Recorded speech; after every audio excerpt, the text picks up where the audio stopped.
প্রিয় দর্শক, চলে আসলাম বোটানিক্যাল গার্ডেন। থাকুন আমাদের সাথে। আমরা আপনাদেরকে বোটানিক্যাল গার্ডেনের ডিটেলস বর্ণনা করব। থাকুন আমাদের সাথে। প্রিয় দর্শক, আপনি লোকাল পরিবহন থেকে নেমে এক পাশে রয়েছে জাতীয় চিড়িয়াখানা আর অন্য পাশে রয়েছে বোটানিক্যাল গার্ডেন। আমাদের আজকের গন্তব্য হচ্ছে বোটানিক্যাল গার্ডেন, তাই আমরা বোটানিক্যাল গার্ডেনের দিকে রওনা দিচ্ছি। প্রিয় দর্শক, থাকুন আমাদের সাথে। বোটানিক্যাল গার্ডেন কীবারে বন্ধ থাকে, কীবারে খোলা থাকে, কত টাকা টিকিট মূল্য, তার বিস্তারিত জানাবো আপনাদেরকে। আর কি কি ধরনের উদ্ভিদ রয়েছে, ডিটেলস আপনাদের সাথে জানানোর চেষ্টা করব। থাকুন আমাদের সাথে।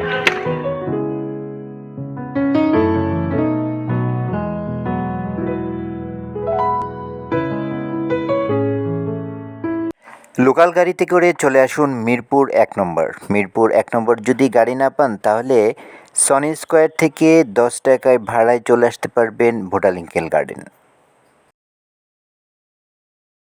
বোটানিক্যাল গার্ডেনের প্রবেশ করার পরপরই আপনাদের চোখে পড়বে এত সাধারণ সুন্দর একটি বাগান। প্রজাতির গাছ এবং বিভিন্ন উদ্ভিদের সমন্বয় রয়েছে এই বোটানিক্যাল গার্ডেনে।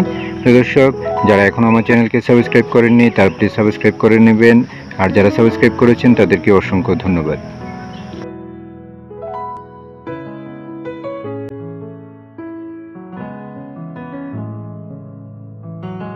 জাতীয় উদ্ভিদ উদ্যান উদ্ভিদ প্রজাতি সংরক্ষণ, গবেষণা ও প্রদর্শনের সবচেয়ে বড় কেন্দ্র হিসেবে পরিচিত বোটানিক্যাল গার্ডেন। উদ্যানটি ঢাকা মিরপুর জাতীয় চিড়িয়াখানার পাশে অবস্থিত।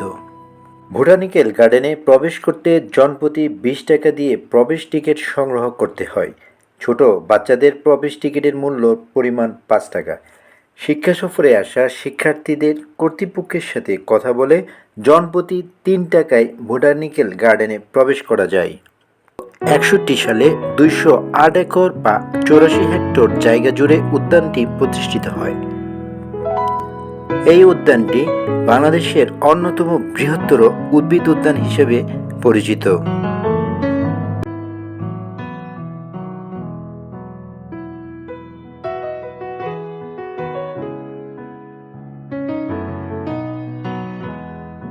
উদ্যানে প্রায় 800 প্রজাতির বিভিন্ন বৃক্ষ রয়েছে।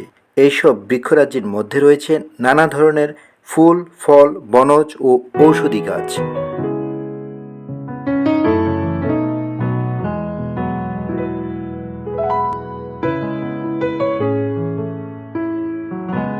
বছর প্রায় 15 লক্ষ দর্শনার্থী এই উদ্যানে বেড়াতে আসেন।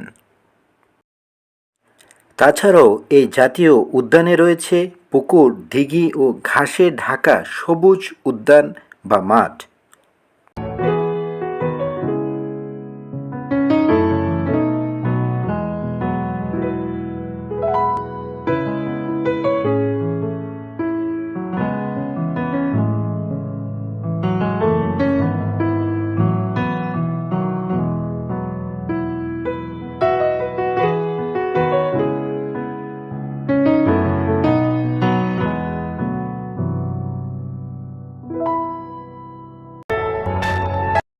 সাধারণত মার্চ থেকে নভেম্বর মাসে বোটানিক্যাল গার্ডেন প্রতিদিন সকাল 9টা থেকে বিকাল 5টা পর্যন্ত দর্শনার্থীদের জন্য খোলা থাকে। তবে ডিসেম্বর থেকে ফেব্রুয়ারি মাস পর্যন্ত বিকাল 4টা 30 মিনিটে বোটানিক্যাল গার্ডেন দর্শনার্থীদের জন্য বন্ধ করে দেয়।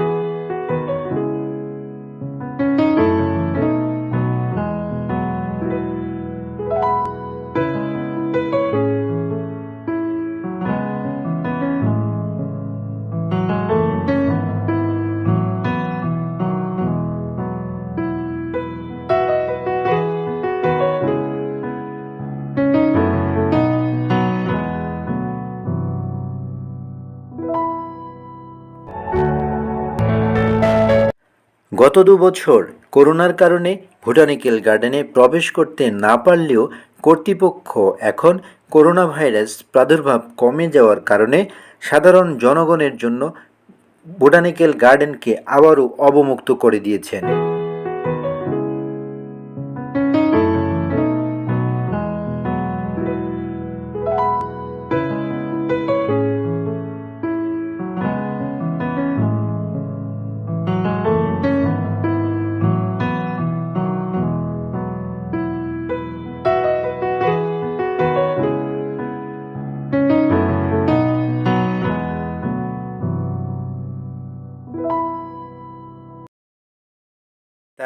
সবুজ যারা দেখতে চান, সবুজের মাঝে যারা বিচরণ করতে চান, সবুজ প্রাকৃতির মধ্যে যারা নিজেদেরকে হারিয়ে ফেলতে চান, তারা অনায়াসে চলে আসেন বাংলাদেশের জাতীয় উদ্যান ভুটান।